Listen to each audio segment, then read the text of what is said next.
Yeah. And we got demonetized. Congratulations. Like, Well, now, in here's the that thing. case, I wish I had the fuck, privilege to get get demonetized fucked. because I'm not even monetized.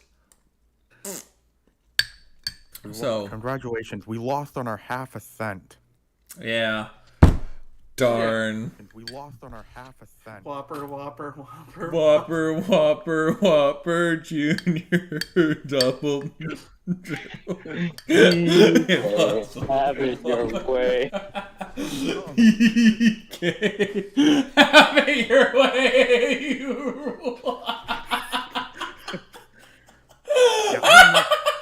And put it in the urinating tree server just for good measure. Like a teen who's on a budget. 3 tasty options, fries, drinks, and nuggets, all for $5. Wait, that can't be right. Just confirm them that's the real price at BK. Have it your way. I bet Giants fans love that commercial. It's a that podcast. whole time.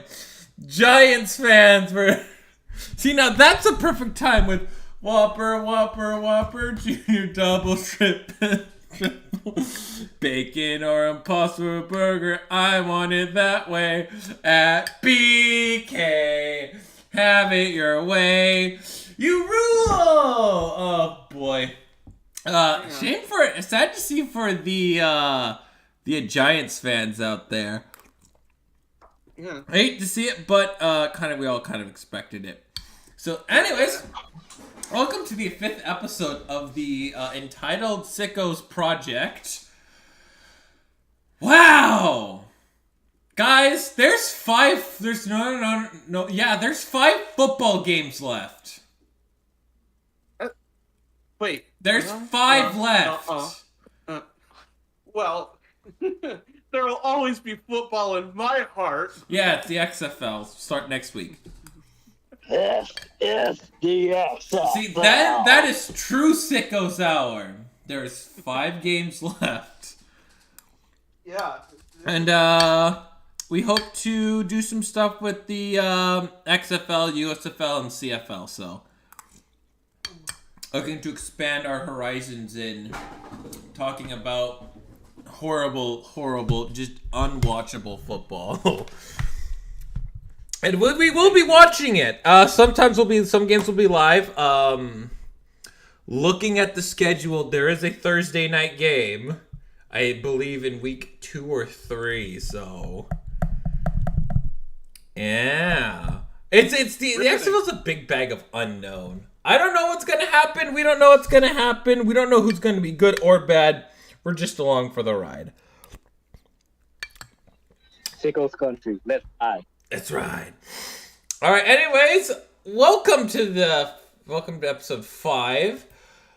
Man, does it suck to be a Giants fan? Well, let's be honest. If you came in this game without expectations of getting blown the fuck out, I don't know what you expected. But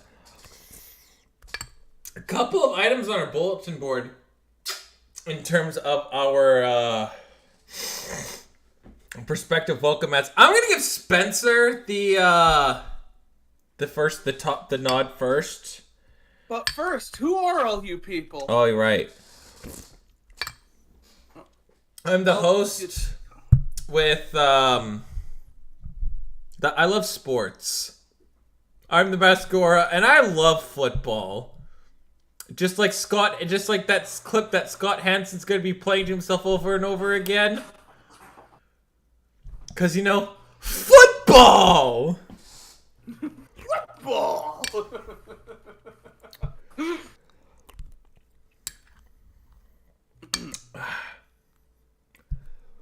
All right, who's next on the introductions? My name is Aiden. Niner faithful. Let's ride tomorrow. Let's go, Niner gang. I'm Nick, otherwise known as Nick Man, and I am just waiting. I am waiting for the off season, waiting for free agency to start. And I'm Spencer Young, and I'd like to introduce a little segment. Brand new. I'm not sure if this is going to be a permanent thing, but I like to call it the Skull Rant, where I just go and talk about the Minnesota Vikings. So, for those of you who are blissfully unaware, they arguably played a game against the Giants this Sunday. Well, one half of the team did. I mean, Kirk Cousins, he was about as perfect as you could be on offense, and besides one gaffe we'll get to.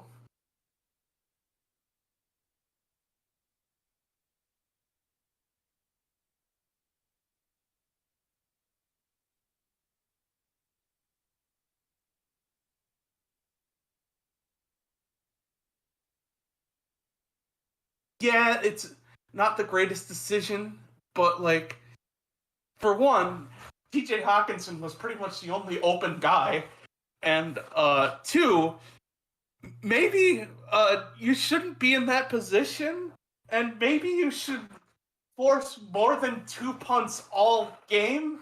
Just saying. Like, there is an option where you force more than 2 punts against a Daniel Jones who could only put up 7 points today. But thankfully, our long Minnesotan nightmare is over, and the Minnesota Vikings have made the choice to move on from defensive coordinator Ed Donatel, who had the 31st ranked defense this past year, and we're all just celebrating because of that, because I feel like even if we're a top 20 defense, we win that game. So, yeah, excited to see who we get as a defensive coordinator. Rumor has it we're looking at the current Saints defensive coordinator, as well as linebacker coach Brian Flores out of Pittsburgh. But a little bit of retrospection on the rest of the year. Everybody kept saying, "Oh, it doesn't matter. The Vikings are frauds." Blah, blah, blah, blah, blah. Whatever. Honestly, I'm just happy that we had that big of a success this year. You know, we won the NFC. We won the NFC North. We got 13 games. The team rallied behind Kirk Cousins, and besides the last few games, Justin Jefferson was a force to be reckoned with. And I'm gonna be honest. This playoff loss doesn't even rank in the top 10 most painful Vikings playoff losses. Though I will say, this reminds me a lot of the 1992 Minnesota Vikings, the year we hired Dennis Green. And hopefully O'Connell will be as good for us as Green was. And I've already got high hopes for that. Great job this year, boys. Hope to see bigger improvements in 2023.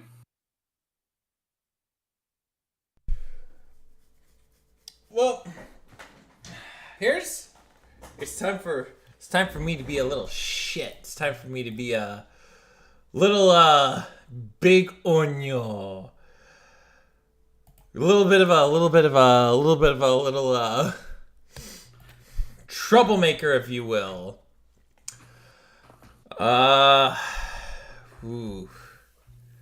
There's still a huge silver lining that I have for the Vikings, and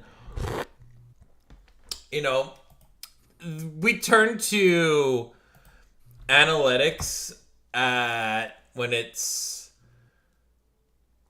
when we look at narratives during the season, and what stands out to me most is when teams have the point differential. We like to use this little fun statistic with expected wins. The expected win total, given the points, was 7-9. I look at the Vikings and I look at the NFC. The NFC this year was really weak.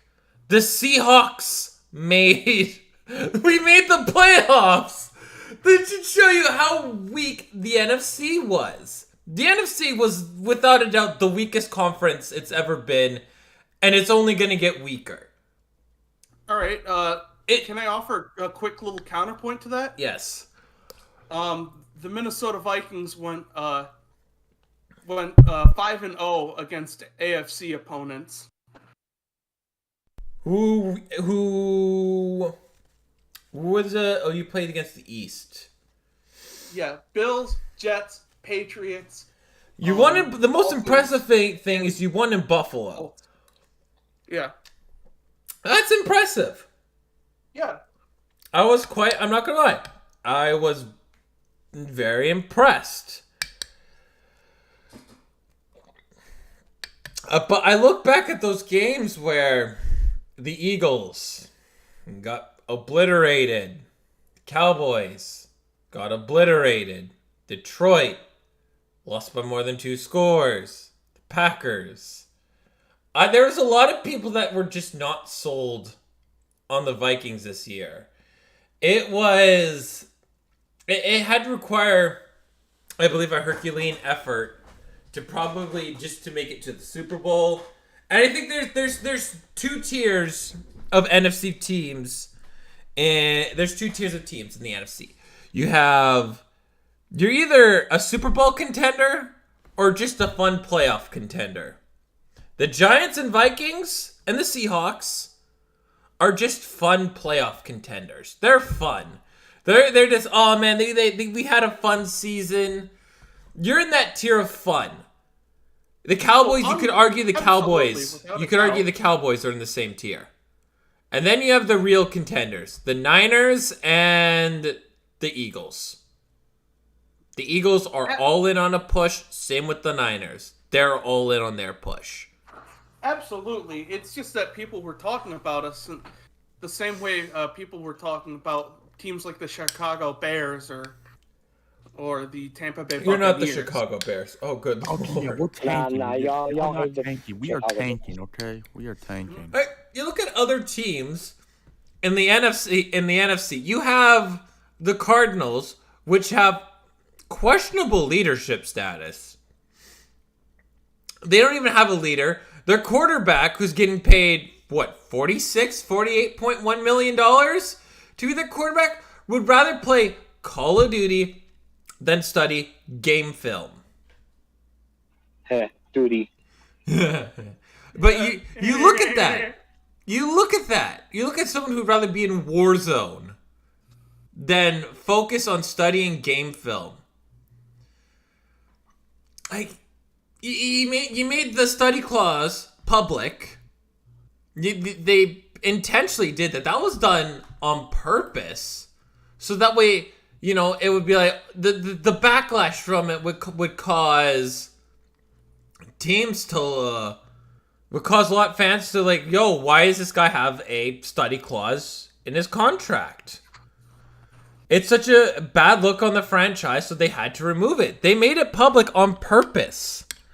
And when you're Cliff Kingsbury, I think he's got the mindset of, he's not really a hard-ass guy. He seems like he's got a very relaxed personality. He's not going to be able to control that kind of locker room or to have your star quarterback, do the important things in studying game film. The Rams, they were injured to heck and back. They lost a lot of their key guys to injuries. They lost a lot of guys to retirement because they won a Super Bowl. It happens. They're paying for their all-in push. The South, bro, Tom Brady, who, he's going to be leaving this team because of they're not meticulously in detail, but neither was he. Tom Brady was so far away from this team.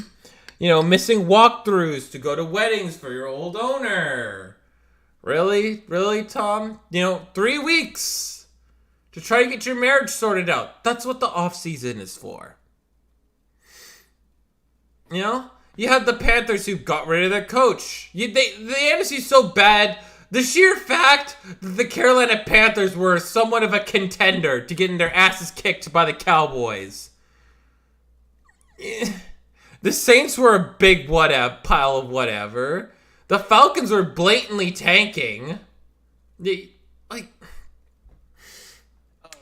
Counterpoint, shut up, nerd. I'm still going to be optimistic about the Vikings. I mean, you had the Seahawks. We were supposed to be bad, but we could have been the ugly 7-9 team. You know, it's the NFC's the weakest. You guys got a great future too. No, we have a good future. We're going to be better. If you're the Vikings, though, it's time you guys get that young quarterback in that. It's time you guys get that next guy, or you're looking to a blockbuster trade. I'd actually prefer if they looked at a linebacker in the draft. It wouldn't be a first round quarterback. I'd look in the second round. Not a first rounder, second rounder. Oh, I guess I'm not done yet. I get to talk about stuff like moves I think the Vikings should make in the offseason. Let's hear it. Players like Adam Thielen and Dalvin Cook. Thanks for the memories, but I think we should maybe think about moving on from these guys because, you know, Adam Thielen's good, but I don't think he's $20 million good, and I'm pretty sure a team like the Patriots could really benefit from him. And Dalvin Cook just had a really poor performance last year. And, you know, like,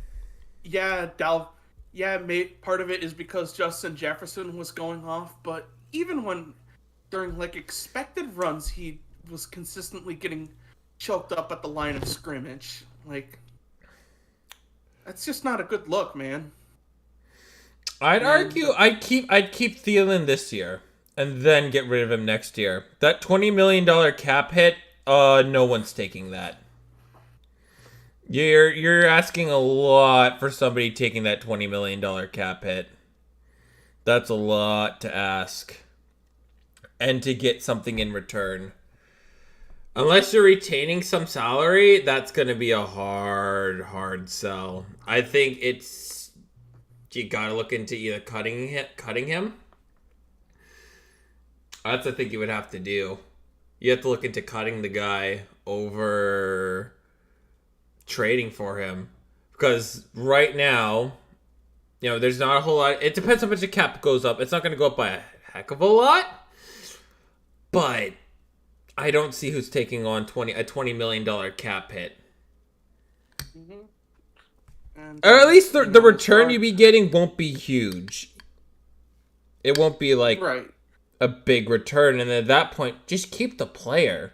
I think he's more useful to being on your team than a 5th round pick. I don't know. I feel like guys like KJ Osborne and Jalen Naylor have been consistently performing better as a wide receiver number 2 than him. I mean, it wouldn't be this year. I think you do it next year. And I would try to get his base salary into a signing bonus. That's what I would look into first. Restructuring his contract. And of course, the big re-signings we have to look at. Personally, I think the 2 big ones are Garrett Bradbury and Patrick Peterson. Obviously, we should re-sign those guys because Garrett Bradbury's been pretty good as a center, and Patrick Peterson, he's kind of been providing that veteran leadership our corner room desperately needs. I think I think someone like Patrick Peterson should be easily retained. You should be easily retained. He's a veteran that's not going to be getting not more than $10 million on the market. He's not going to be. He's a vet, good vet, but no one's paying $10 million for him. You should be easily retaining Patrick Peterson. Yeah, and unfortunately, maybe it's time we look at moving on from Eric Kendricks and in the draft, we try and get somebody like Jack Campbell from Iowa, who had a pretty good year in 2022, including 125 tackles, a batted pass, a sack, a forced fumble, and an interception.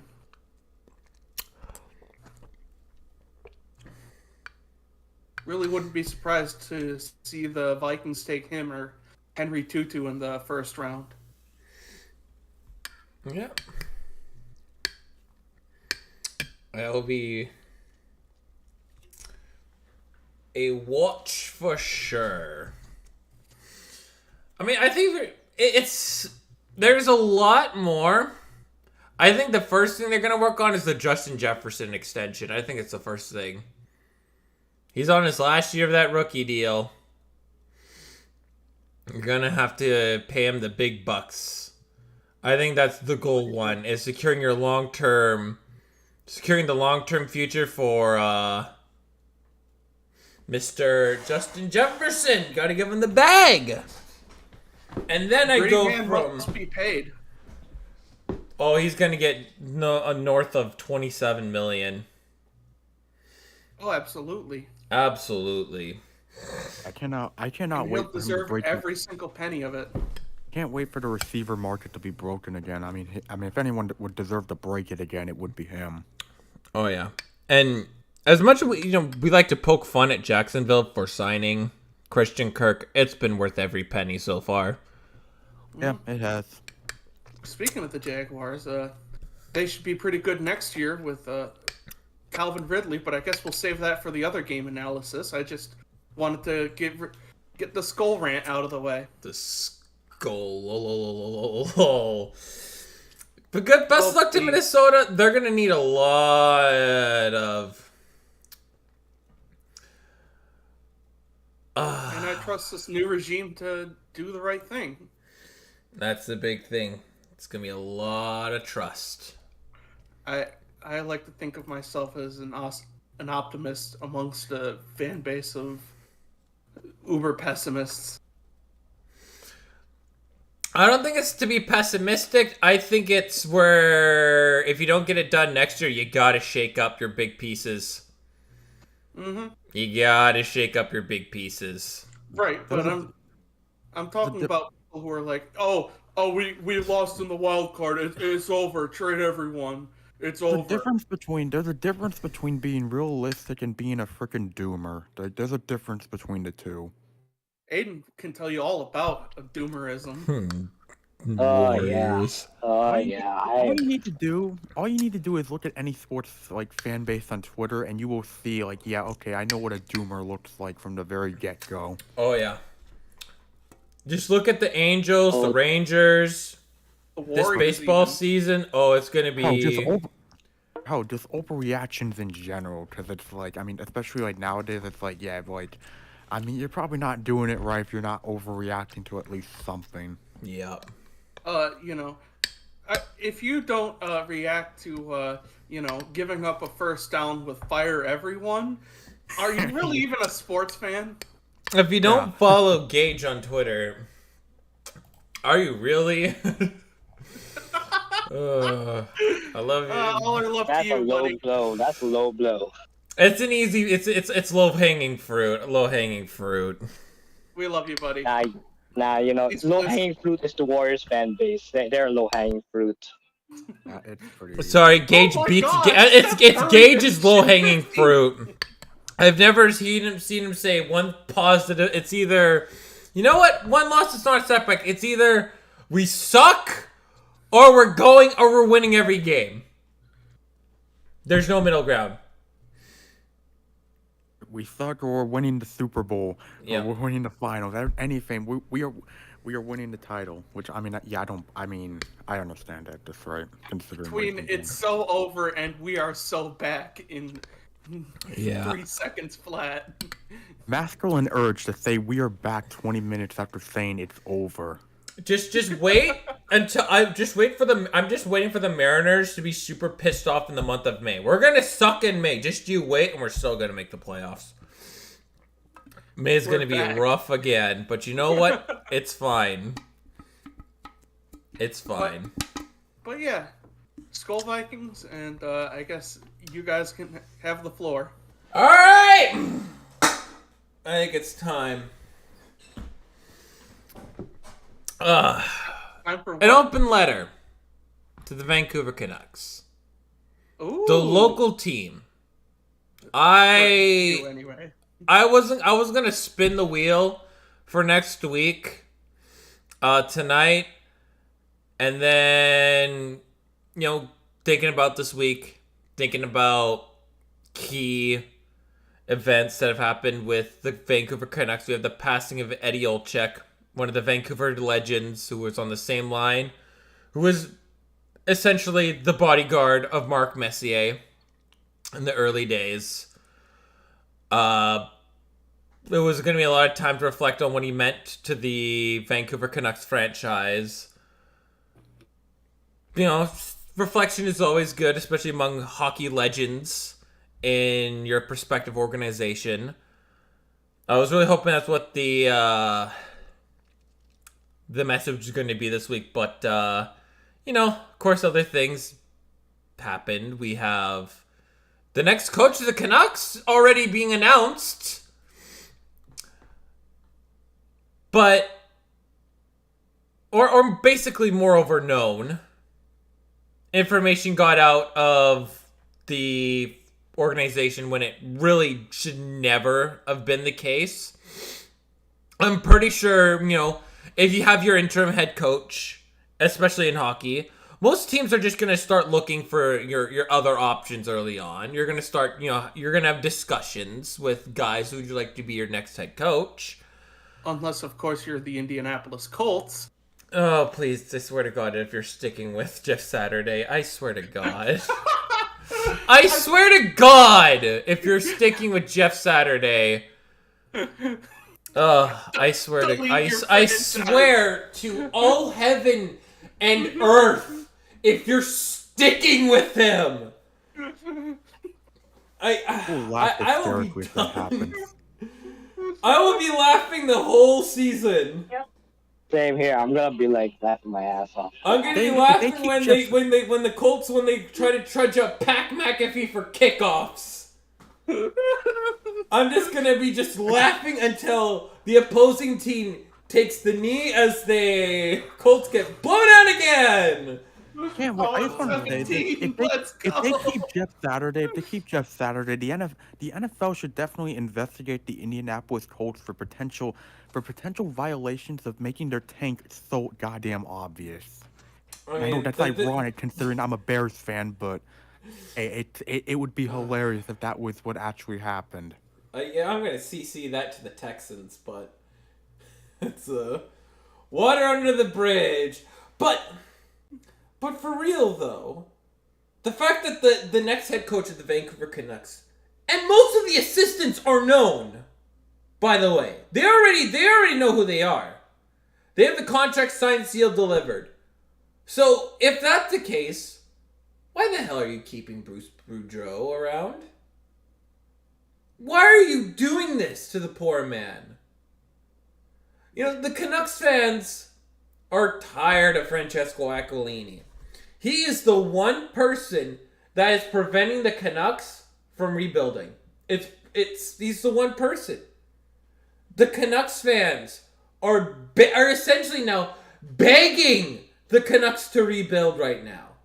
We know we're trading Bo Horvat at the deadline. We're probably going to have to say goodbye to Kuzmenko. Are we going to have to say goodbye to Elias Pettersson? I don't know what the Canucks are going to do in terms of who they're going to sell at the deadline. It's going to be a bunch of difficult trades. I'm hearing the Canucks are in talks with the Boston Bruins, which, sending Bo Horvat to Boston? That would be the biggest gut punch. It would be such a huge gut punch. I would rather send him to the Edmonton Oilers than to the Boston Bruins. Most of the Canucks would hate that move. There would be a riot outside of Rogers Arena. And it'd be rightfully so. Like, Boston is probably the biggest enemy in this market. Still to this day. Boston has been able to tear down their team and still rebuild and still consistently make the playoffs in probably the toughest division in hockey.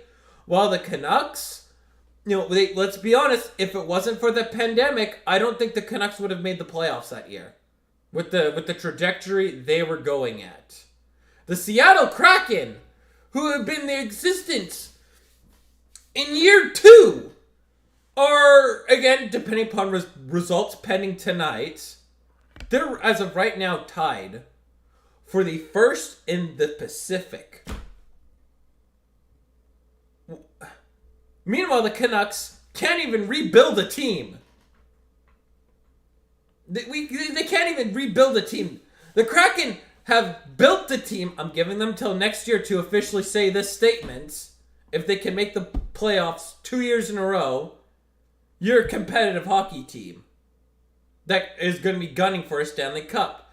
The Canucks have not even been in that tier since the days of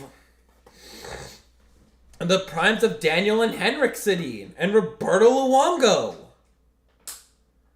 Like, there hasn't been an obvious sign of tearing everything down and rebuilding. I encourage they get creative on trades, but just the disrespect of Bruce Boudreau, the fact that the GM has completely tarnished his reputation, any sort of goodwill that he's had with the city. He's been here barely a year, and he's thrown his whatever reputation he's had completely under the bus by treating Bruce Boudreau that way. Bruce Boudreau last year, the Canucks were dead in the water. It was to the point to say whatever happens, happens. Right? But Bruce brought this team on an 8-game winning streak. He brought them on multiple long winning streaks in the year. He brought life back into this team. This team was a playoff contender. They had it to the point where if they won out, they would have made the playoffs. They brought it to the ball was in there, the puck was in their court. The fans chanting his name. Bruce, there it is. Bruce, there it is. That doesn't happen. I've never heard fans cheering on a coach because there was nothing else in this world to cheer on. Nothing. But Bruce Boudreau brought energy back to this team. He brought back fans. He brought energy back into Rogers Arena that was gone for a very, very long time. A very, very long time. To now just, they could have just simply said, this is the coach we have in mind. We've had talks with him. We'll get this deal signed in the off. We'll get this deal signed when we're eliminated. When the season's over. We'll let Bruce Boudreau coach out. It was only a 2-year deal. It was just a 2-year deal. You let him play it out. Thanks, Bruce, for coaching this team for 2 years. We appreciate you, but, we're going in a different direction. That sort of respect. But no, we already know who the next head coach is. We already know who it is. And we're just gonna toss Bruce Boudreau tonight, probably the last game of the season. I imagine fans, I'm waiting to look at Rink Wide tonight. It's going to be a nice episode of Rink Wide with Andrew Wadden and Jeff Patterson. It's going to be interesting just to hear what the energy was like in that building. Because, man, I don't know what the Canucks are going to do right now. Trevor Linden, when he was with this organization, he's been wanting this team to rebuild. But this the sheer refusal to rebuild this team is insanity. It is straight up insanity. I don't see how long this is going to go. Even with this GM, are they going to have to clean out office again? They just did that. And now we're leaning towards that direction? Or did Francesco Aquilini hire another yes man? So nothing changed again. Nothing changed with this team again. It's still the same thing when Jim Benning was the GM of this team, where we're trying to spend cheap or trade for rookies that haven't mashed out quite yet. I'm hearing that at one point they were really interested in the Rangers' first round pick in 2020. They were interested in him because he's having a falling out with this team right now. Oh, just good Lord. The Canucks need to rebuild. I bet you the Coyotes are probably going to be really good because they did what was necessary. They have a lot of prospects, and they could easily land Connor Bedard because Gary Bettman said he's going that way. The Seattle Kraken, they're in the process of building a team, and they have a pretty good prospect pool right now, so they're probably going to be loaded for the near future. The Canucks haven't done that yet. And it blows my mind to this day that they're the one team that just can't accept and simply rebuild this team. And until the day they do, until the day that they admit that they need to rebuild this team, the Canucks will finally have a team market to cheer for. Until then, Vancouver has nothing to cheer for right now. The BC Lions, yeah, their star rookie quarterback, he's with Jacksonville right now. He just signed with them to hopefully make their team. He's coming off an ACL injury, so we'll see how much if he can win the backup spot, but there's nothing to cheer for in this market unless you are a Seahawks fan or the Blue Jays or the Mariners. But there's not that real local team. The Canucks are that local team, and now your I-5 rival has managed to build a team from nothing, and they're going to make potentially a deep playoff run. And you see that as a fan, you're just like, what the hell? Why can't we do that? It's astonishing to see. I don't know what the heck the Canucks are going to do. They are, again, and here's the key thing that no one's talking about. Their starting goalie, Thatcher Demko, he's been out for most of the season. So what are you supposed to do? Your starting goaltender is out for the season. So what the hell are they supposed to do I'm baffled. This organization has me befuddled.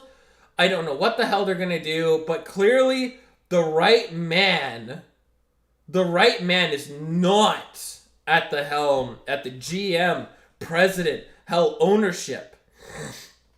They're not the right ones. Sure, they have the Sedins as scouts. Hey, that's great. But please, for the love of God, accept the rebuild. It's gonna help this team out, or you're just gonna be like the Cleveland Browns. Ew, don't. Just oh, God. pure and unwatchable. That version of the Cleveland Browns. I thought you meant like we're gonna sign a complete monster kind of Browns. Not that monster. No, we're talking like the 2000s Browns. Okay, what was it? Or the Buffalo Sabres. Hell, the Buffalo Sabres. We're gonna be the Buffalo Sabres. Is that what we want to be? Is that how blind we are? They finally are starting to do it. The Sabres are starting to show areas of progression that they're doing it right. But do we really want to be the Sabres? Their owners are so blind. Their owners are once so blind to everything around them. I can't believe the Canucks are now this tier. Blind to everything that's around them. I can't believe it.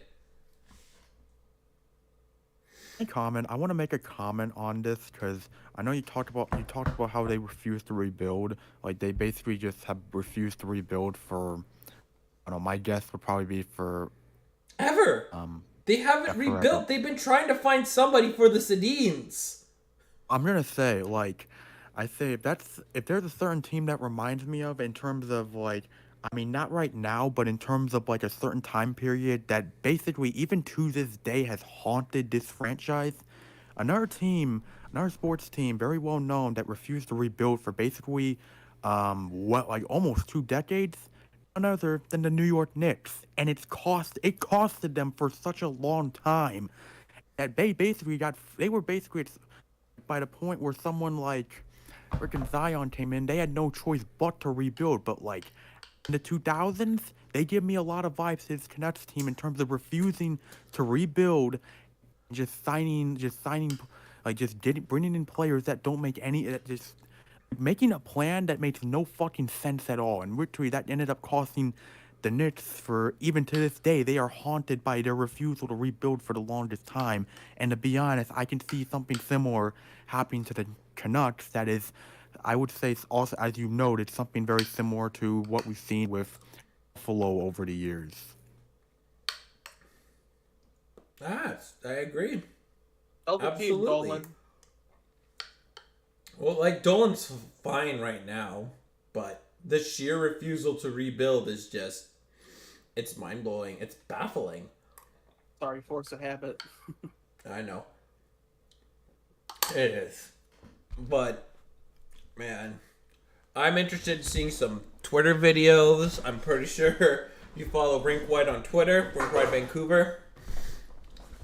They're going to be retweeting some stuff after the game.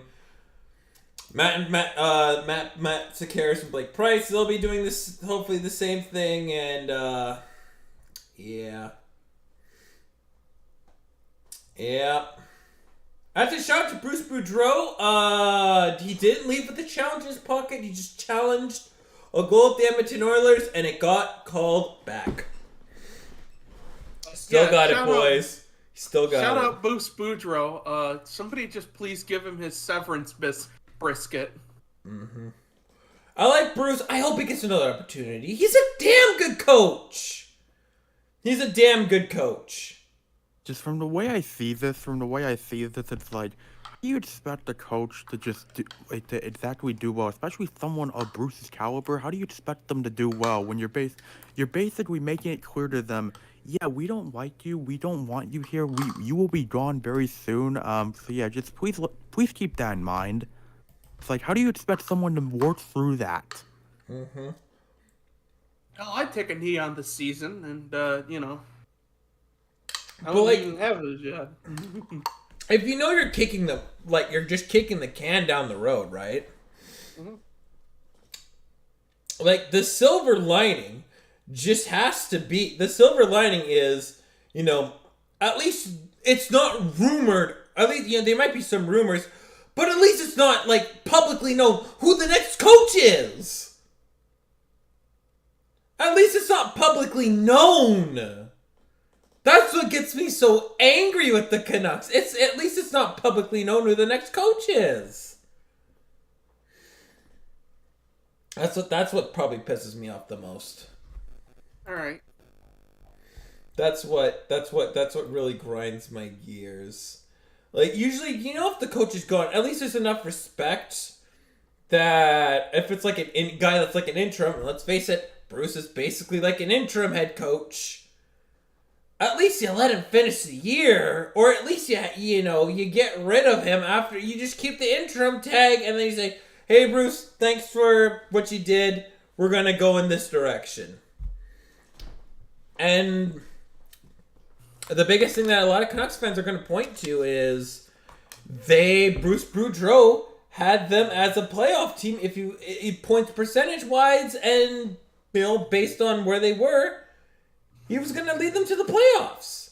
And this year is just bad luck, just bad luck. But still, it's heartbreaking. It's frustrating. It's a huge, major black eye to this organization, and I hope I don't want to ever see them do it again, or I will literally tell Francesco Aquilini to sell the team, because I never told Norder to sell the team before, but strike number 2.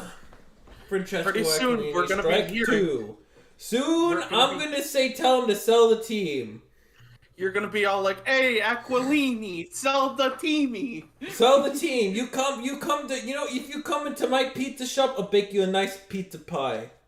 You're gonna have to pay me your whole share of the Canucks organization to get the pizza. But it'll be the best pizza you have ever had. Yeah. And I'll give you a special deal. I'll give you 2 slices. We have 2 slices and a can of pop for $6. But for you, my friend, 2 slices and a can of pop for the Canucks organization. And $6. $6. $6 goes to the business, and I take the Canucks organization as my tip. That's a fair deal. I think that's a very fair deal.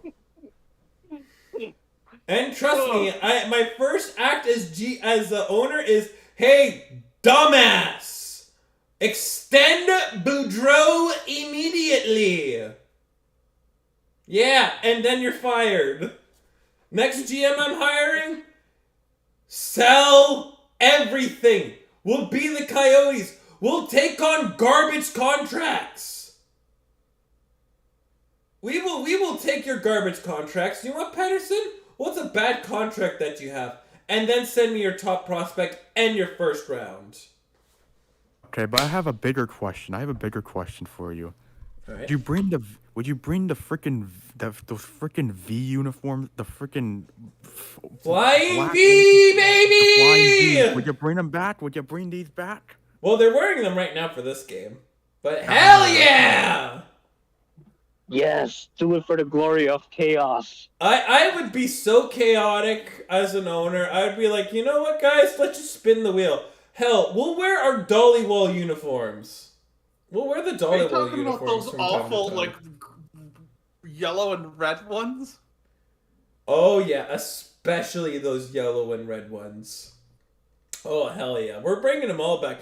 Hell, we'll bring Hockey Fights Cancer. I'm just going to boot up whatever uniform we have in NHL 20, or whatever the recent hockey game or presets is. I'm just going to hit randomize, and that's the uniform we're going to wear. Even if we're the home team, we're going to be wearing the white uniforms. Even if we're the home team.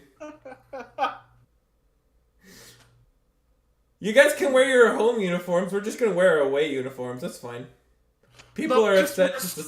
People are upset about it. It's just a skill issue. No, wait. You just wear your street clothes onto the ice.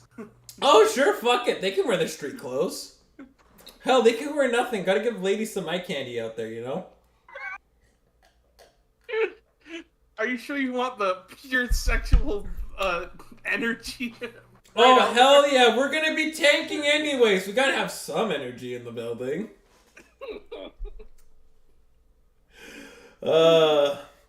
Alright. That's my, games to recap. That's my Canucks. That's my Canuckleheads. And unfortunately, we couldn't get the last win for our old boss, Bruce, who's could have potentially have coached his final game behind the boss. And the fans are chanting one last time, Bruce, there it is. Thank you, Bruce. Thank you, Bruce. Truly, Bruce, there he was. Thanks, Bruce. Oh, that breaks my heart. Thanks, Bruce. Thank you for everything, buddy. I hope you get an opportunity somewhere else. You deserve it. He deserves it. But for one last time from here, Bruce, there it is. Bruce, there it is. Alright, and now, could the Denver Broncos please come to the principal's office? Hang on. Denver Broncos to the principal's office, please. Denver Broncos to the principal's office. Thank you. Alright, I'm saving the Colts for next week because I have a Colts fan. Same thing with Ishiel. I'm gonna try to get Ishiel on when it's the Raiders' turn. Because fans provide a unique perspective that I would like to keen in on. But I'm getting a good buddy who's also a Colts fan. He couldn't do it this week. He's currently moving. But if he's if he's done with the whole moving, next week I'm hoping I can bring him in. I'm open. But yeah, the Denver Broncos country. Let's ride. The team that had way too many goddamn primetime games. What are you doing? Oh boy. One thing I will say about the Broncos is they're probably the one team that I felt bad for the most. Nah, I didn't feel bad for them at all. Neither do I. I mean, it was funny to laugh at. It was funny as hell to laugh at them, but I will say, though, I did feel bad for Brandon Perna. I did feel bad for him. But he had to add the new worst game ever. He had to keep updating that. Yeah. Oh, that's weird. I guess Spot Track just had a glitch where the Detroit Lions don't have any players on their roster. Wait. What? What? Yeah, boy. if you go to Spot Track and then their NFL Cap Tracker, it says that the Detroit Lions don't have a single player on their roster. Time to confirm this. It's time. It is real. Oh my god. It's Someone real. probably hates the Lions in that Link website. me this! I want to see this! It's real. Oh my Gotcha. god. Wait, it's not Alright. real? No, it's not. No, it's real. It is real. It's real. Control V. No. The link is in the group chat. No. It's real. Oh my god. Whoa! Yo, look how much cap space the Lions have! Holy cow! Man, if we could Double build a arms. football team with that! Double our cap space. Oh my god, did Thanos go to Detroit or something? League fucked. Wait. Guys, Thanos is real! Thanos is real, y'all. Thanos is real! God. Holy shit! Thanos He is is real, and real. he's sick of watching the Vikings, and he's sick of watching the Lions.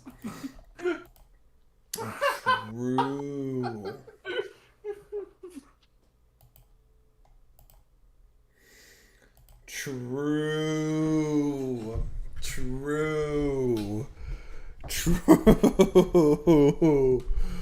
But man, you could build a team with that. I would sign Patrick Mahomes to a 1 year, 227, 223, 158, $6 million deal. He just seems to do it all, you know.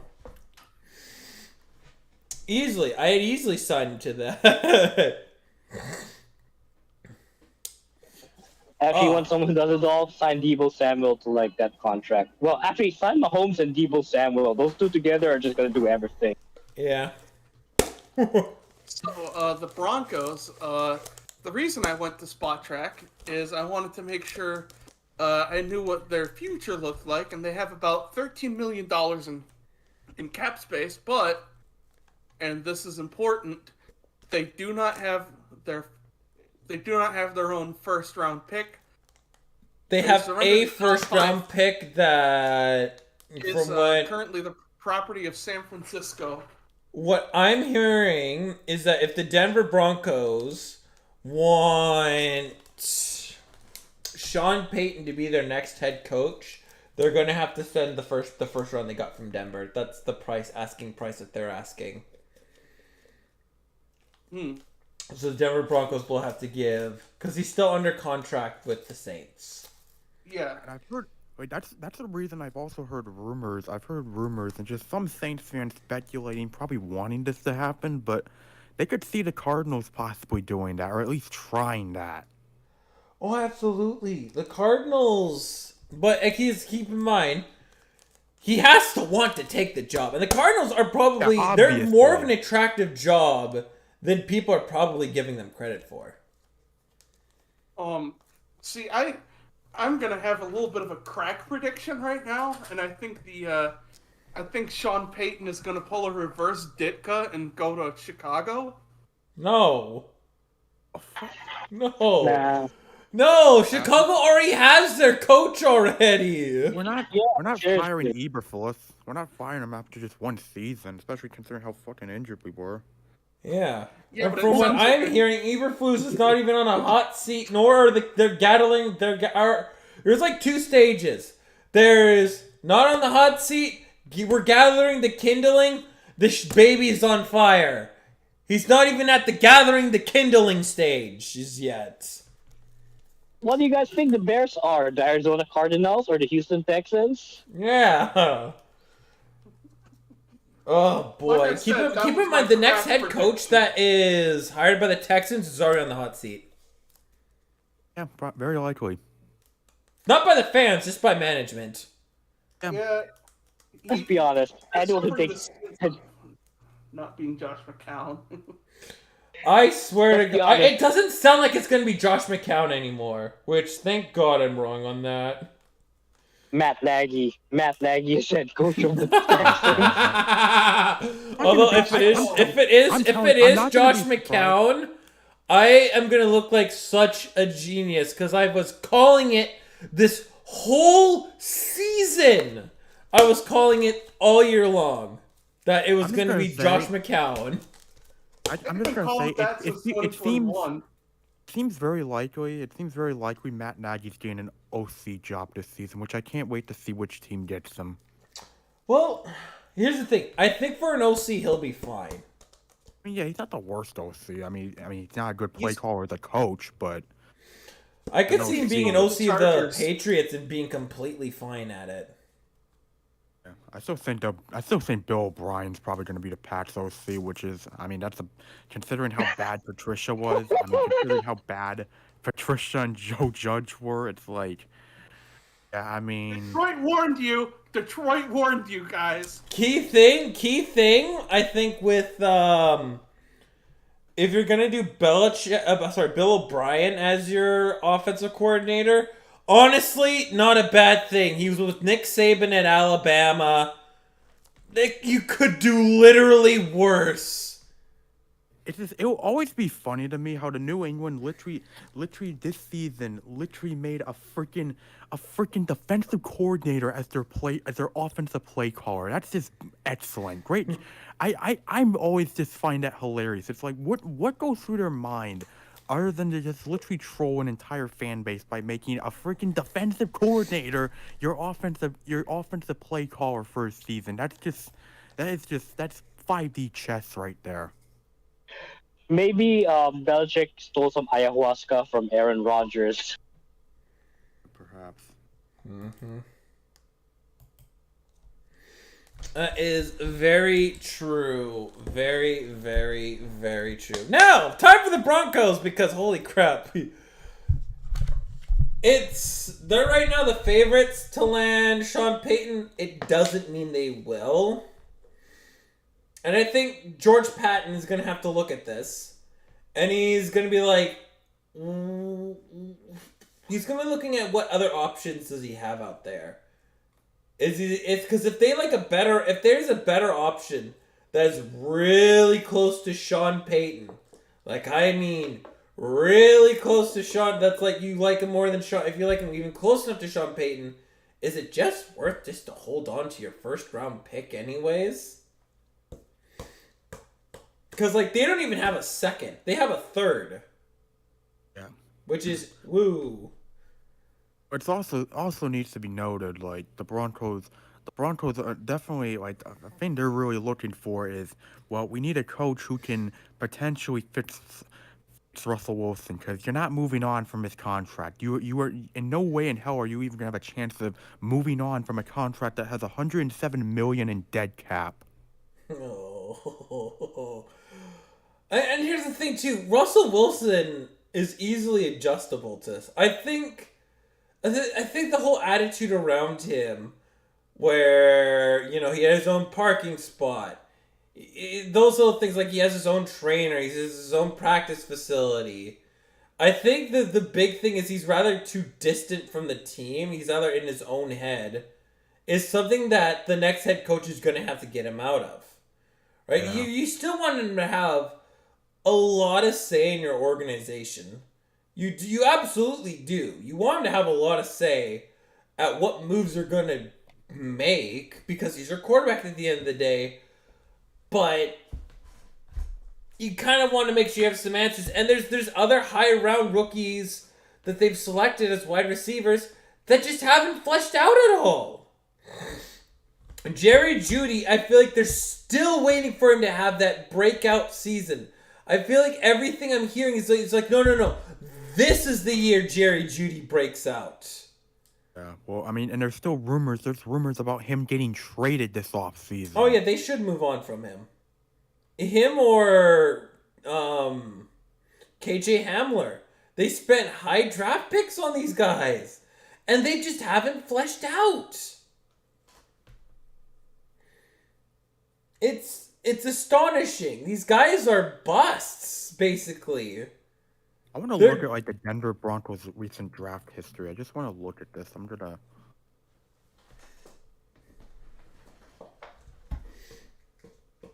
Let's hear it. Steve Eisenman scores. Woo! Woo! Yeah! Stevie Wise, baby! Light the beam, light the beam. Let's see. I mean, we're still losing, so. Yeah, shut Oh, up, too nerd. bad. That's besides the point.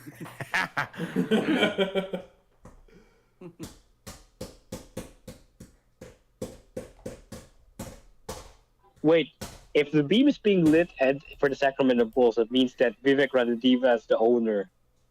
Oh no. Oh no. Oh no. Oh yeah. But seriously, Vivek Ranadiva as the owner, you better hope he's like Dolan with the Rangers and just stays hands off. And Yeah, the definitely 100. He's Yeah, I'm 100% looking at- hands off. I mean, I looking just at got the signed to a $11 million for the next 8 years extension. Yeah. It's good. Brock Moxley got signed to a nice extension, too. He doesn't even have a baby voice. Yeah, looking at the Broncos draft picks, like I mean, 13's been a strong pick. That's actually been a really strong pick for the Broncos. But Yeah. just going back as recently as 2020, I mean, you noted the receivers, Jerry Jeudy, KJ Hamler. It's like those were their first two picks in 2020, first and second round respectively. And it's like, I mean, granted, I mean, Jeudy in particular, they have talent, but like they haven't really lived up to the fact that you really spent your first two draft picks in this draft, which honestly has looked pretty loaded, on receivers who have not fully developed yet. And the one thing that you can absolutely give credit to, to Jerry Jeudy, he's a good route runner. As they've been trying so hard for him to just find that quarterback that can actually get him to his ceiling. That's what I feel like they've struggled so much on, just trying to get him to his actual ceiling, that they've just haven't been able to do all year or his entire career. Yeah. Also, I just realized, oh yeah, Noah Fant's not even on the Broncos anymore. Just look at their 2019 draft. Their first pick in 2019 isn't even on the team anymore. Oh yeah, that was Noah Fant. Oh yeah, he's a Seahawk now. Yeah, Drew Lock. Yeah. Remember Drew Lock? Every day, he puts on for his city. True that. But like Drew Lock there is hasn't, no he Lock hasn't like done Drew Lock. anything. See, looking at more. I mean, Bradley Chubb was a strong pick, but he's not with them anymore. Well, and he He's was hurt a lot too, and I felt like he was damaged goods that they were able to sell high to the Miami Dolphins. I mean, could something also be like with Jerry Jeudy? Could we say something similar with Cortland Sutton? Could we say something similar with him? 'Cause that's another pick that's really I mean, he's shown talent obviously, but Sutton's been great.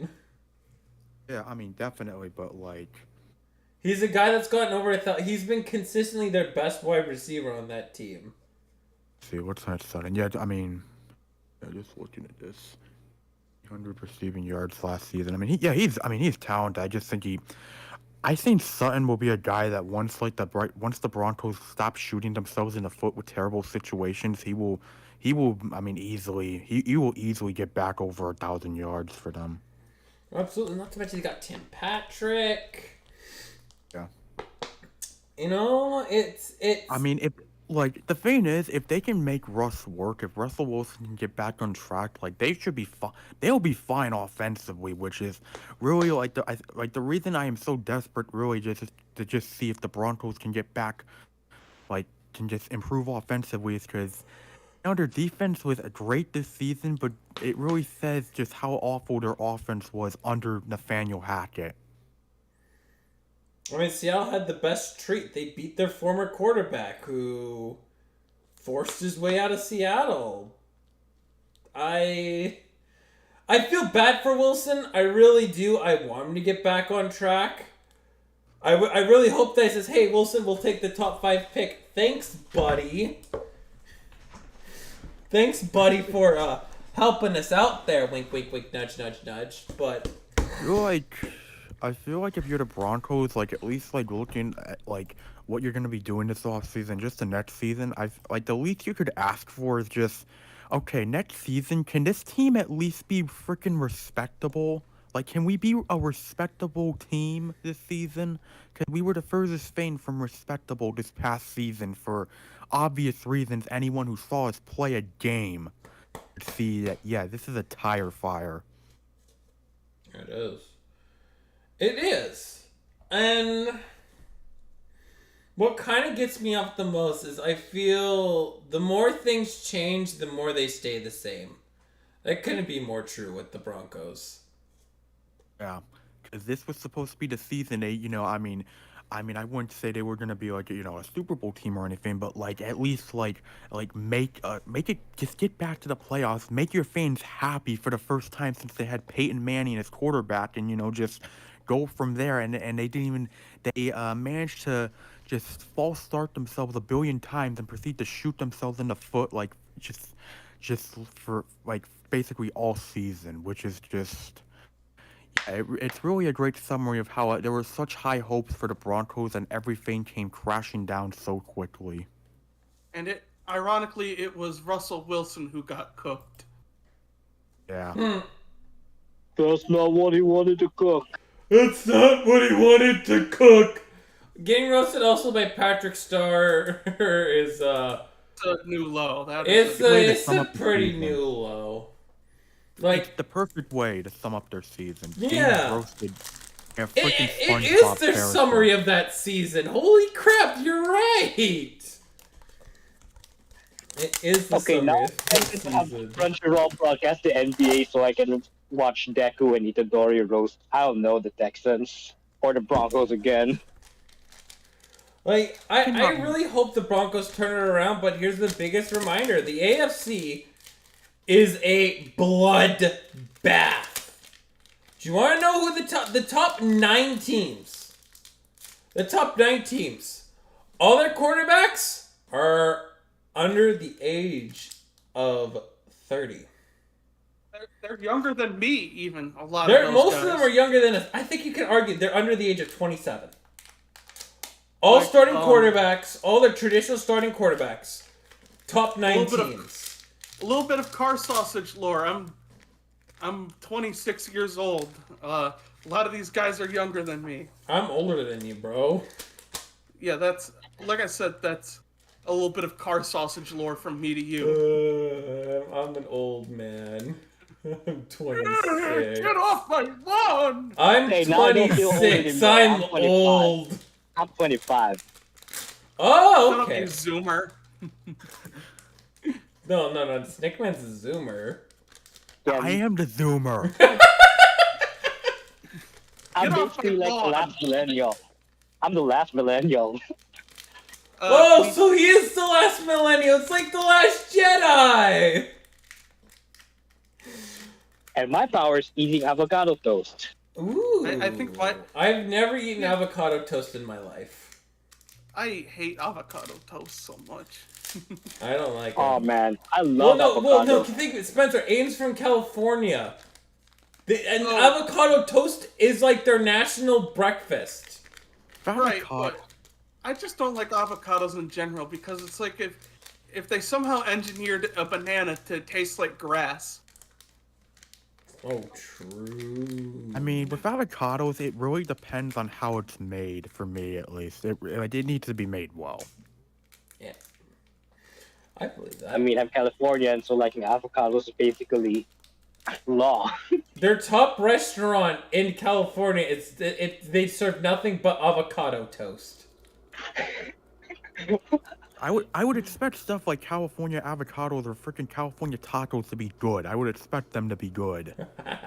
Just good, great. Spoiler alert, they are. Ooh. Talking about avocado toast over the Broncos. Broncos, y'all better turn it around. Or you know what? Every Broncos recap from now on, we're going to be talking about the lore of avocados. Oh, and also how New Orleans apparently doesn't have an IKEA. What the hell? Yeah, you know what? Here's my deal with the Denver Broncos. Any game that we're going to recap from you, we're just not going to recap it at all. We're going to be talking about the most obscure things that an ADD person will talk about. Fun fact, I'm one of them. We're going to be talking the lore of, I don't know, fucking the internet router box and the lore and the designs of every internet router box that has existed from the different brands and companies that give us the power of Wi-Fi over talking the Denver Broncos. Love of God, turn this shit around. I'm sick and tired of seeing you here. You have the biggest NFL playoff drought, I think. Oh, Jets. Nah, it's still the Jets. Still the Jets. Still have it.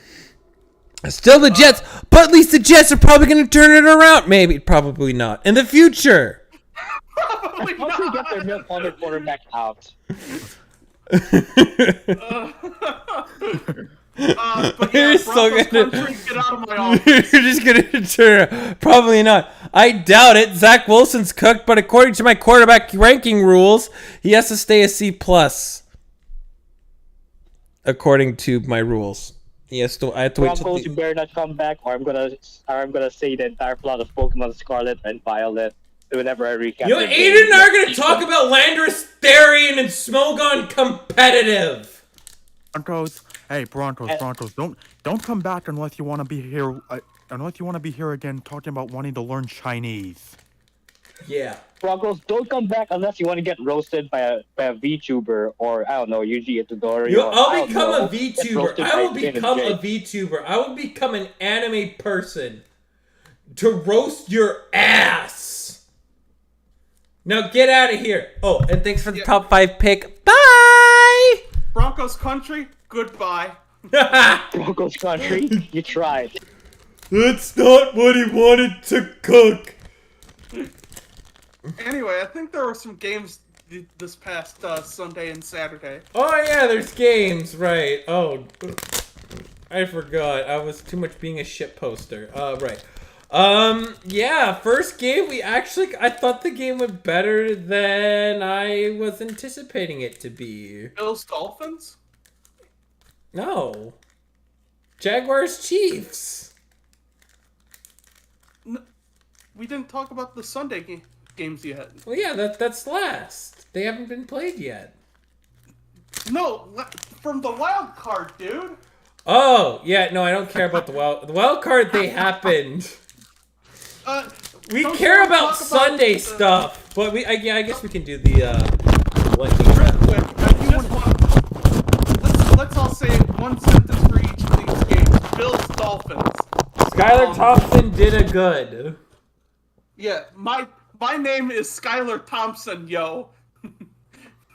It took 4 hours, but we actually got a good game out of it. What's your guys' sentence about the game? Job, Bills, you didn't lose. You didn't lose Skylar Thompson. Well, I was closer, but at least you guys won and didn't lose to Skylar Thompson. That's all I can say.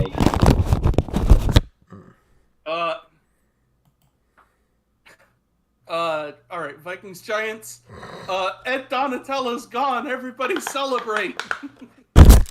Career game for Daniel Jones.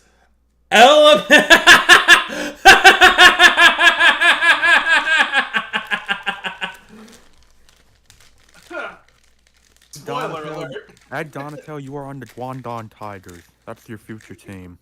Ni hao, buddy. Ni hao. Forget about Guangdong Tigers. You're going to Antarctica, Ed Donatel. Also, I'll see Giants, Ed enjoy Donatel this as a game. defensive coordinator in the ACC. They don't give a shit about defense anyways. Oh, yeah, that's true.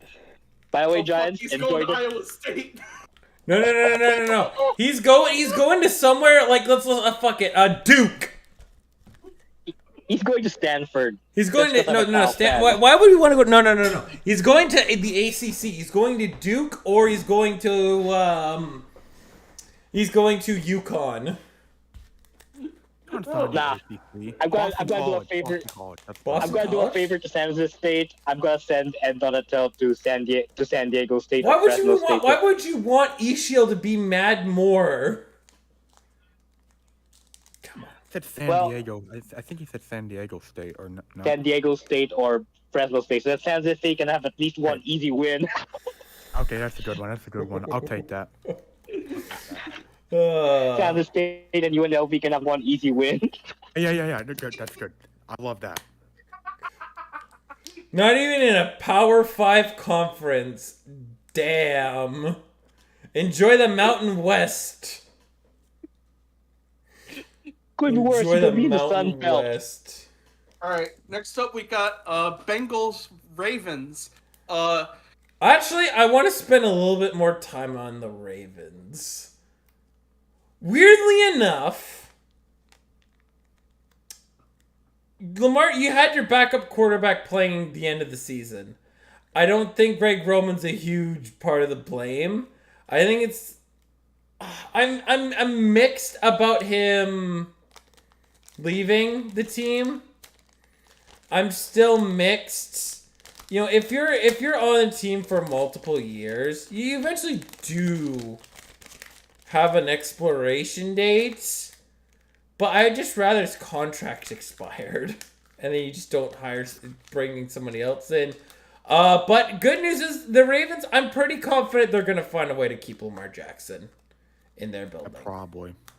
With just what the GM said, it's our focus is bringing in an offensive coordinator with Lamar, getting him to a long-term extension. There, they straight up said, "Hey, he's gonna be with us." It's not a we'll see about Lamar Jackson. I don't know what's gonna happen, but I guess we'll see what we'll do with Lamar Jackson. No, it's we're gonna find a way to keep him around. We're gonna bring an OC that will actually bring him to the next level. We're gonna make sure we do our part. But because keep in mind, at least the one thing you gotta give credit to Greg Roman. He brought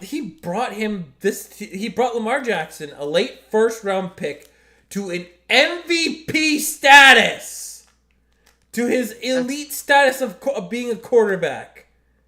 That's impressive. At least should be more impressive than. You know, I'm kind of iffy on Greg Roman. I think maybe not been the right guy to let go, because the thing is, now you're gonna watch him go be successful somewhere else. I mean, here's my thing with Greg Roman. Here's the thing with him, and I think RG3 brought up some good points. It's like Greg Roman is great at working with like quarterbacks that are very raw. He's great at least like he's great at getting them to that next level, and really just, you know, it's just, you know, make like quarterbacks that are raw. He's really great at working with them. Colin Kaepernick, Lamar Jackson in the beginning, but after a while, I feel like the problem with Greg Roman is after the initial rawness like wears off, he gets rid of it, and you know they're doing well. It just feels like he really doesn't adapt well. That's how I see it with Greg Roman. He's not the greatest adapter when it comes to like with his quarterbacks and really his play calling after the initial phase, which we really kind of really started to see with the Ravens. And I know that 49ers fans are well experienced with the horrors of how the awfulness that Greg Roman could bring at some points. I can attest to that. 2014, I wanted him fired mid-season. Got some fair points. That's pretty fair. That's really good. I just think that's a good way to sum up Greg Roman. Yeah. Yeah, and I just wanted to say Sam Hubbard is him. Yeah, best big man He fumble goes recovery meow. 6. Kitty goes meow. He was rumbling, tumbling, stumbling into the end zone. It was beautiful to watch. I didn't have to hear Chris Collinsworth for a second of it. And shout out, because this is NBC's last broadcast of the season. All right, and I suppose next up, Cowboys Bucks. Brady, retire. Please. Brady, you should retire, but we all know you're a Raider. Brady, when I watched you live, I already knew what was going to happen. You have to retire, man. I'm sorry, but Well- you're show up your former self. You're Wizards Jordan. You're Martin Brodeur in the Blues. Well, here's You are, what my thing is. You know how the Patriots are meticulously with detail, and you better believe when Bruce Arians was there, absolutely he was going to be meticulous in detail. But here's why. You guys remember when we were all doing our group predictions of the year, and I said the Buccaneers were going to be fucking awful. Brady was going to be awful to start the season, and I was kind of right. Kinda. You were spot on, man. You were spot on. I was spot on. Because, you look at this man, right, who was away from the team in training camp with a new coaching staff.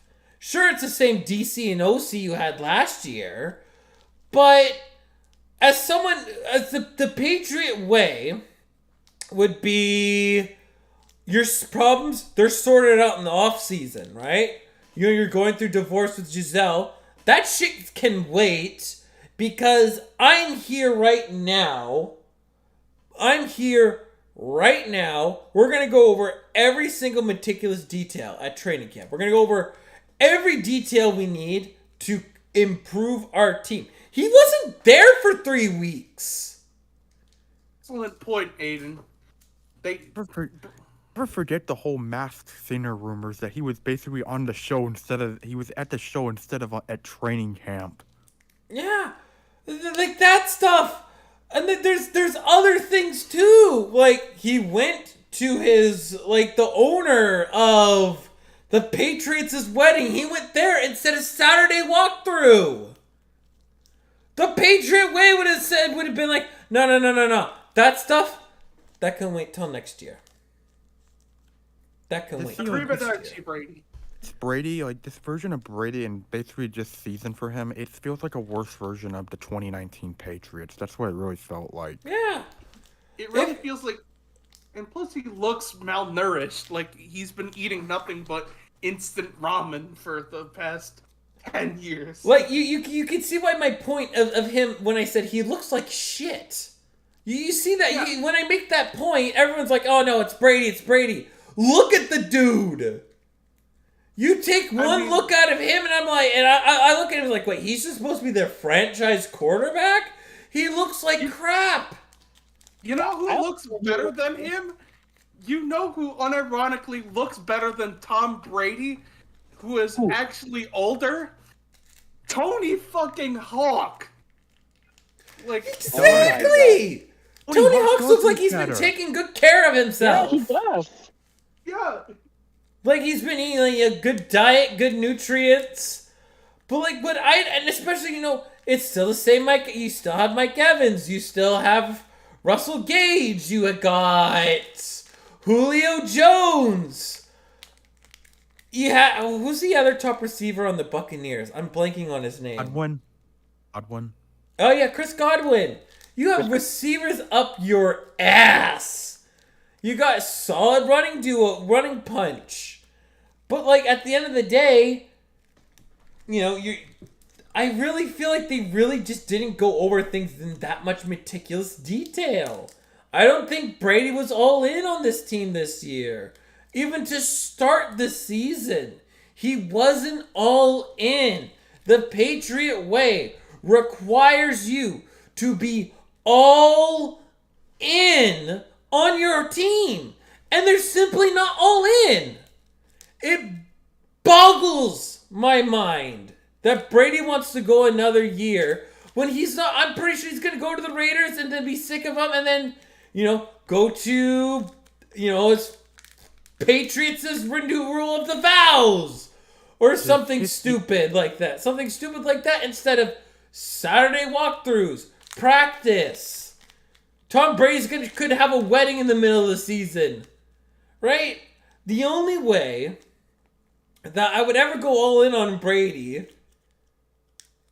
is if I can get him to say, look, I need you Patriot way all in.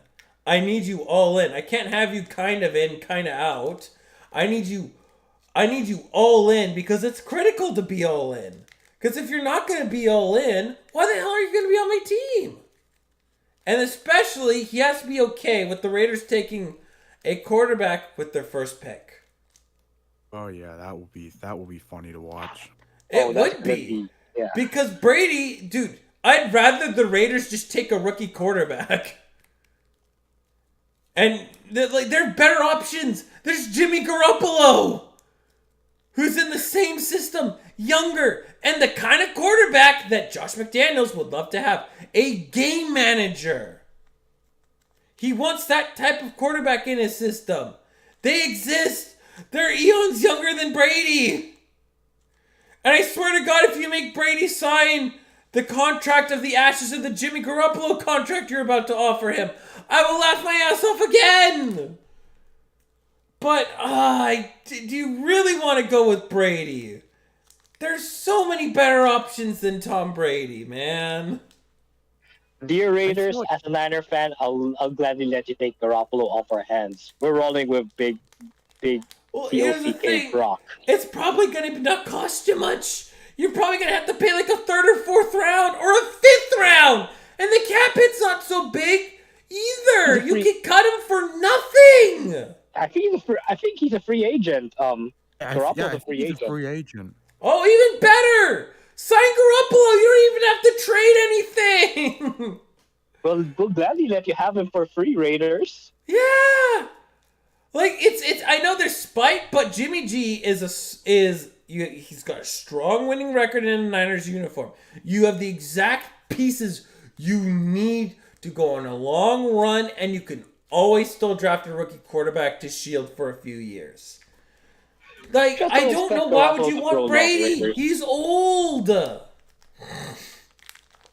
He's washed. We saw that game. He's washed. By the way, y'all know who looks better than Tom Brady? Jerry Rice. Yeah, Jerry Rice looks better. Unironically, Jerry Rice you're right. could probably play that. You remember that football league where they let Twitch chat completely control? The fan control football league. He was in that league. Really? Oh shit!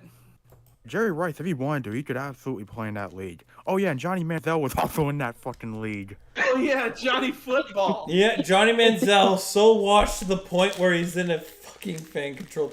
Like, honestly, he could probably play in the XFL and USFL and be like that journeyman type quarterback. I want to see what he has, but yeah, just Brady, take your millions, go to the booth. You're done. Go to the booth. Your insight again as I want to hear that GOAT insight. And we'll see what happens, but oh my god! Spend all your money on crypto. He lost his money on crypto. Yeah. Just $450 million of it. 400. Damn. Yeah. Oh my god. I love that crypto crash. It's hilarious. It is. Imagine telling people this investment vehicle is worth something and then having it lose 80% in value. Genius. I mean, the mere fact that athletes like Brady are taking L's, man, this thing is huge. Oh yeah. Big time. I hope Brady does retire, but he's going to ride it back for 1 year. Because I love playing football. Football. You know what I want to Yeah. see? Brady on the Texans. I want to see him like carry. Oh, Oh he no, carry- that's just gonna be the most depressing thing to watch. That's gonna be the Brady- most depressing thing to watch. Brady on the Texans, that just reeks of pure and utter depression. Oh man, I the think score. if I were in Houston and I had to deal with that being my home team, I'd just shoot myself. No, I wouldn't do that. Let's be honest. Tom Brady to the Texans would be the most exciting thing to ever happen. That is a big steps on the field. Yeah. Yeah, but it gives True. me like strong like Gretzky on the Blues energy. Or remember that time Wayne Gretzky was in New York? Yeah. Yeah. Well, Well, at least yeah, he was it not Messi was. and the Canucks. At least it's not Shaq on the Celtics. Damn. I mean, I can't wait to see what the Bucks are gonna do. But honestly, you guys be fine with Derek Carr as your quarterback. I think he's leaving. I think he confirmed he's leaving or something. I don't know. Yeah, Brady's not going back. Honestly, you'd be fine with Derek Carr. Hell, Daniel Jones. Baker Mayfield, warm weather. You just might have to find a running back in the draft, and I'd probably roll with any of them. But Remember, Raiders, Garoppolo's available. We'll let you have him Just- for free. just remember, it's gonna be an entertaining offseason. I think if you just find a decent quality starting quarterback, the Bucks should be fine. I was really hoping your second round pick was gonna form something, but I don't think that's been the case. At Scooter Magruder noises. Yeah, it's not been the case yet, but we'll see. We'll see. And now we have this week's slate of hockey games. Woo-wee! Today's Saturday game was better than I thought it. Saturday afternoon was better than I thought it'd be. That Chiefs and Jags, that was better than I thought it'd be. It was a Yeah. good game. It was. I am wondering how many painkillers did the Chiefs medical staff give Patrick Mahomes in the locker room during halftime? Based. It Oh. makes feel a small Brett Favre. Yep, it could Aaron kill him. Rodgers. Oh yeah, they injected Patrick Mahomes with painkillers. Because believe me, Patrick. Here's the thing: you weren't taking Patrick Mahomes out of this game. Yeah. You weren't. You weren't taking Yeah, Mahomes out of this game. You have to confiscate his helmet so that he could stop playing. But You had even to then, he'll you had to confiscate the football and go, Patrick, no, stop it, no, bad Mahomes, bad. You had to or he's like a cat. You just have to spray him with water. Him with the Gatorade. You just spray it with That being Gatorade. said, No, Patrick. No, don't no, Patrick. No. and I gotta Stop say, it. the biggest narratives of today's games didn't even revolve around the any of the coaches around the any of the coaches that actually participated. For Chiefs Jags, my thoughts kept going to, Urban Meyer wouldn't have even thought of keeping it this close with Mahomes. And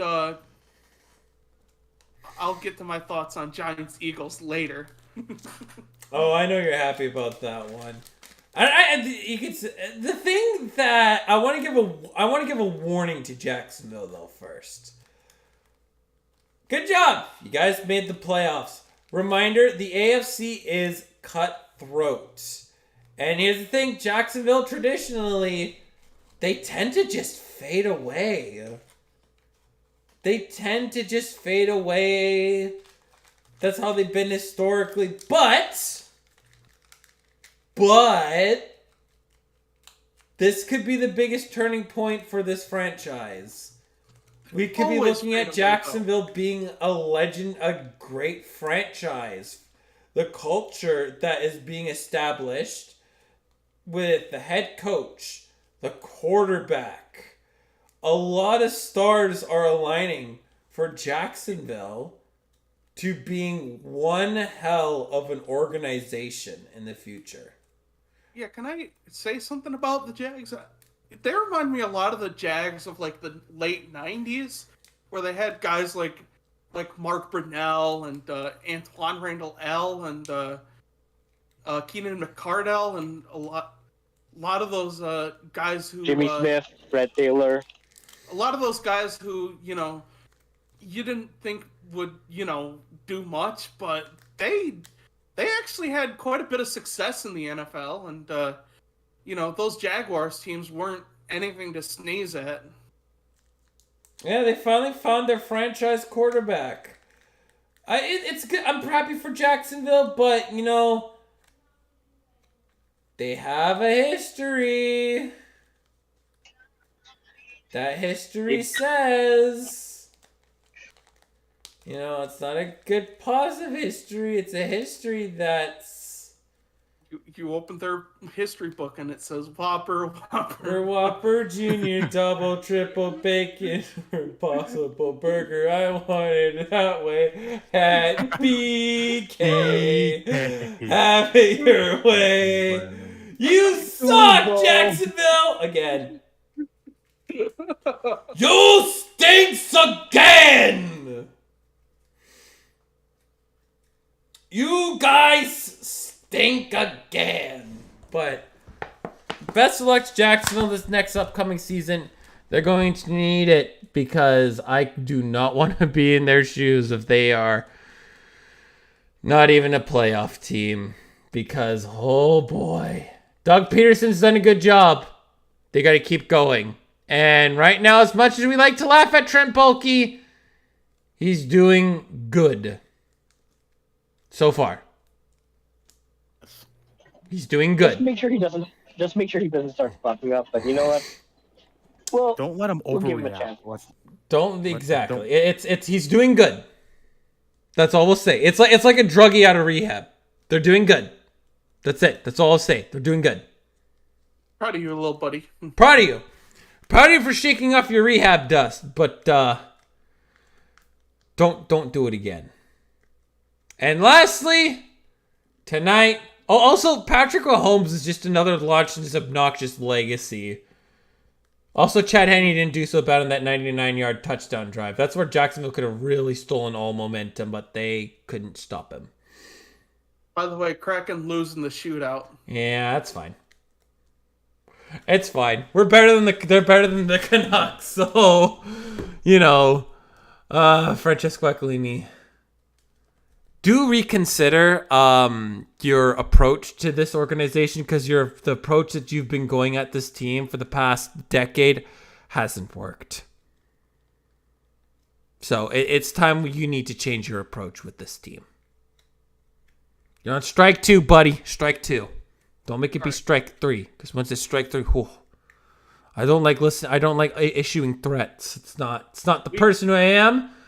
But Mr. Aquilini, I hope you reconsider your approach with this Vancouver Canucks. But yeah, Mahomes has been obnoxious legacy grows.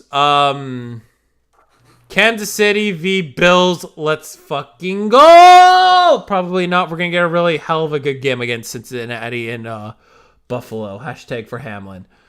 The game's going to be dedicated to DeMar Hamlin. The whole game. The whole game. Now, time for the funeral of the... I like to read this. It's the funeral to the... it says New York Giants. And this can be summarized in the most simplest of terms. The fun playoff team versus a team on an all-in push. What the hell do you think was going to happen?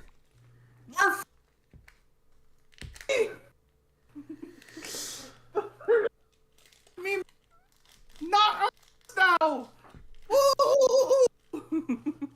Well, I mean, Spencer, I know you guys got blown out 38-7 by the Eagles earlier this year, and you can pass the baton on to the Giants.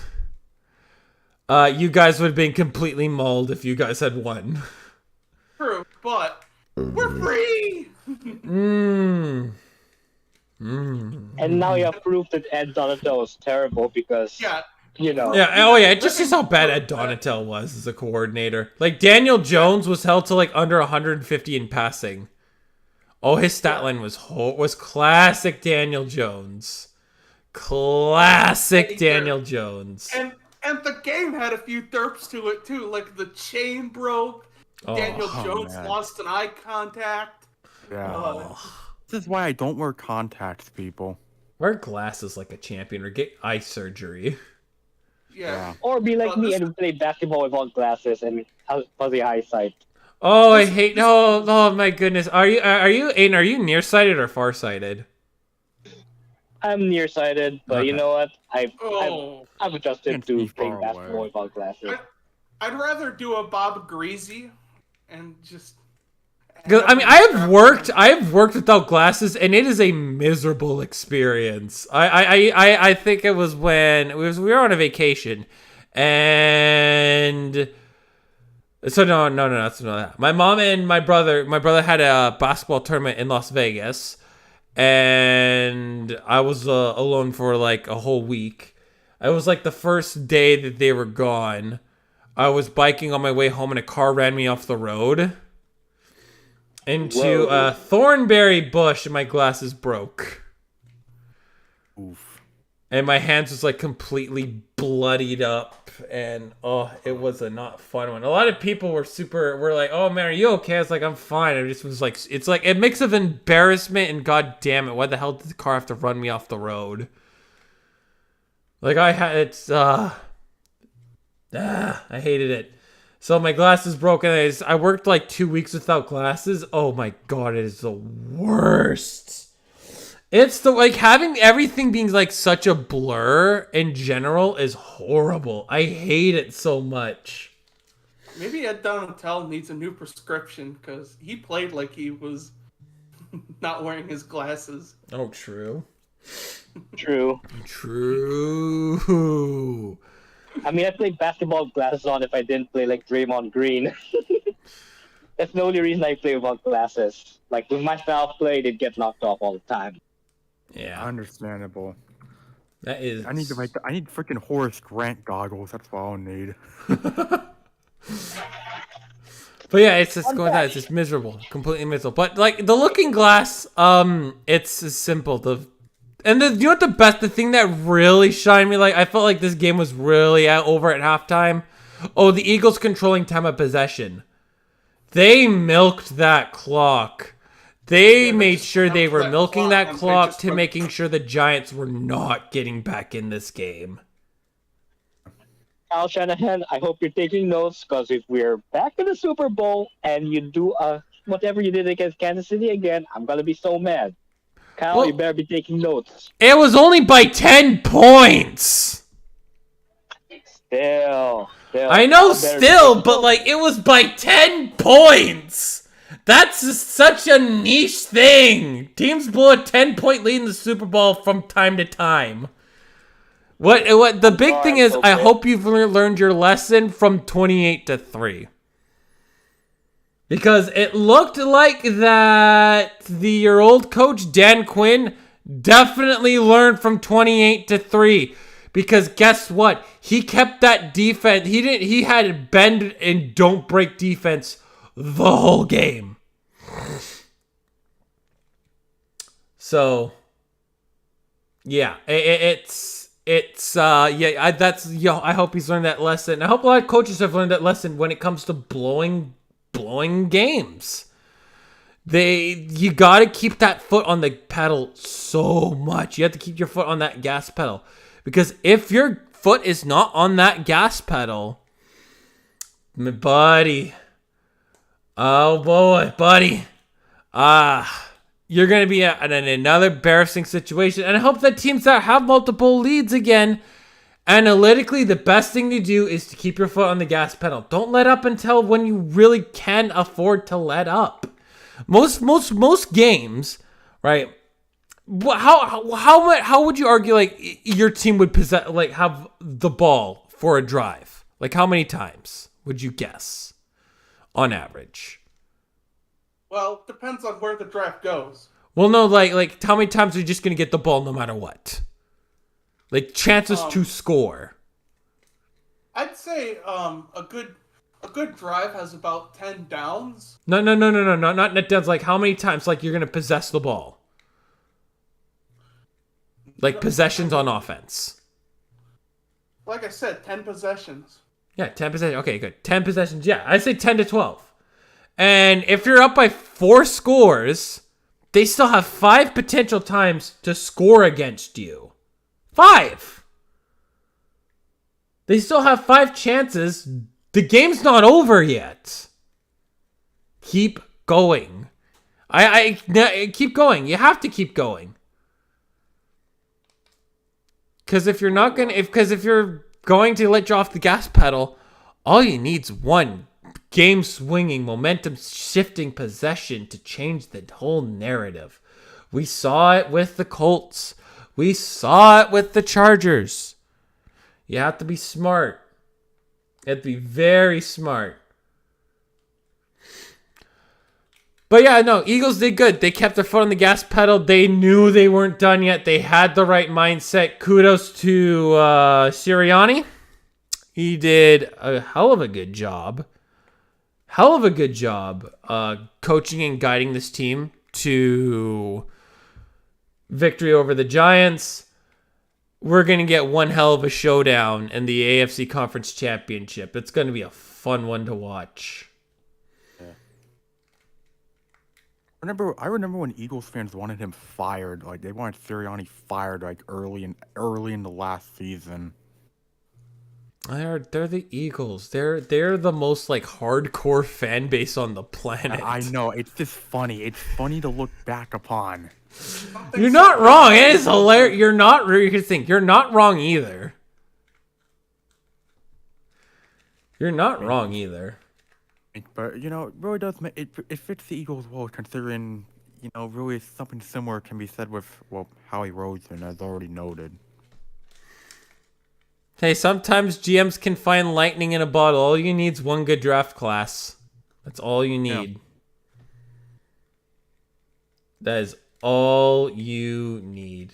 Just one good draft class changes your whole dynamic. Like I thought Pete Carroll was going to be done this year, but one great draft class later, and holy hell, this team's back.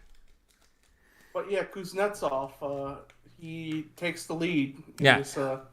I know. But anyways, there's not much to say other to the Giants. You have key free agents.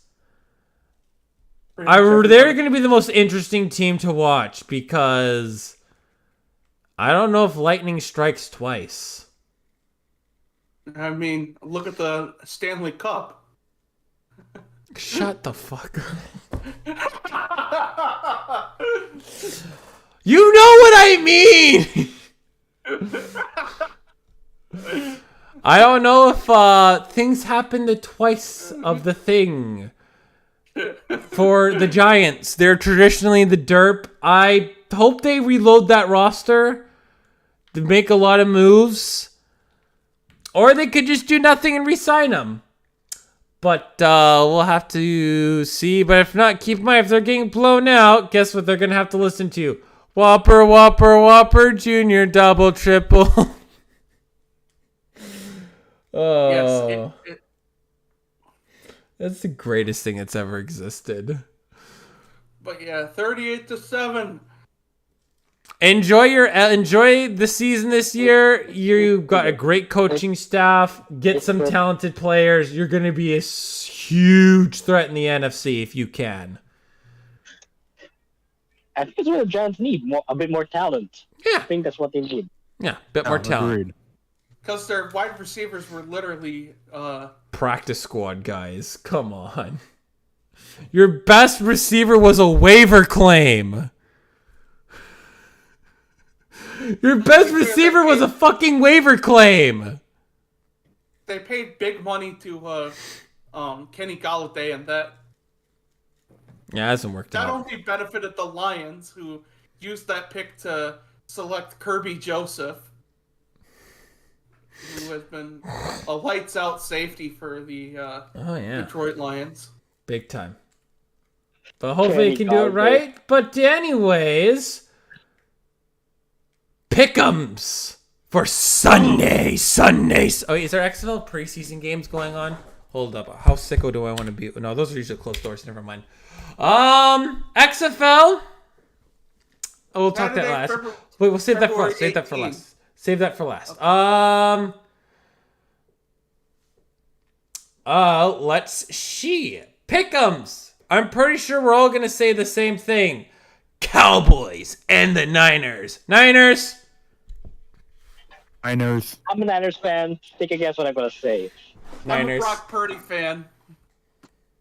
All Niners?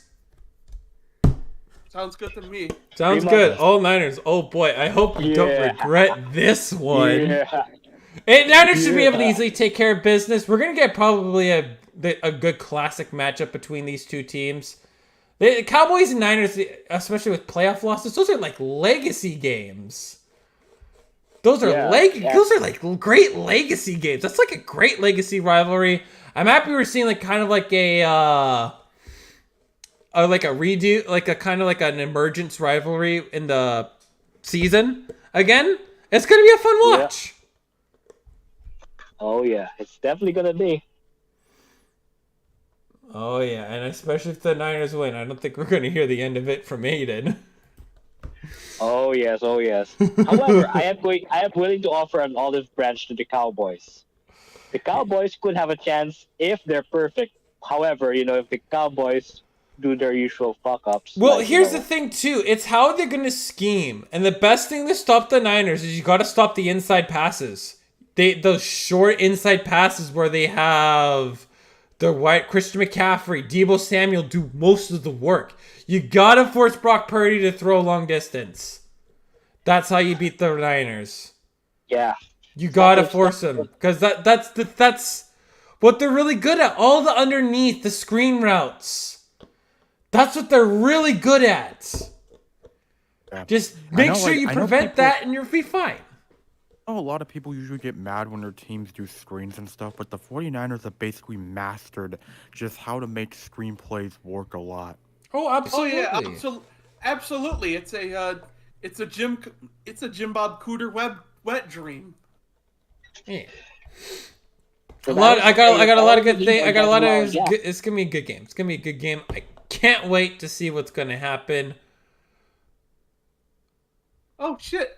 Jim Bob Cooter's a coach on the Jags now. Fun. Anyways, last game of the year. Last game of the divisional round. Bengals of Bills. Bengals and Bills, a game solely dedicated to Damar Hamlin. I'm gonna go Bills on this one. Bills. Apart from the Damar Hamlin, do it for Damar. I just think the Bills, they just have more talent overall. And while both teams have been sloppy, I think the Bills may be able to weather the storm better.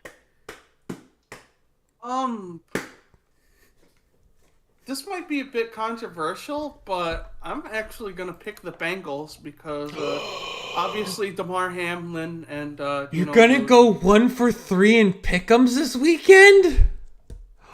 And as much as I like the Bills, I've got to see a lot better from guys like Gabe Davis and Stephon Diggs because they did not play well at all during their narrow victory over the Miami Dolphins. It just was didn't narrow. It was really narrow. Yeah, it just felt like the wide receivers weren't doing enough, and they're kind of playing a lot of hot potato with the wide receiver position. So that really doesn't bode well in my mind, especially since Josh Allen really likes throwing it deep. And the Bengals are really good at the pass rush and also linebackers.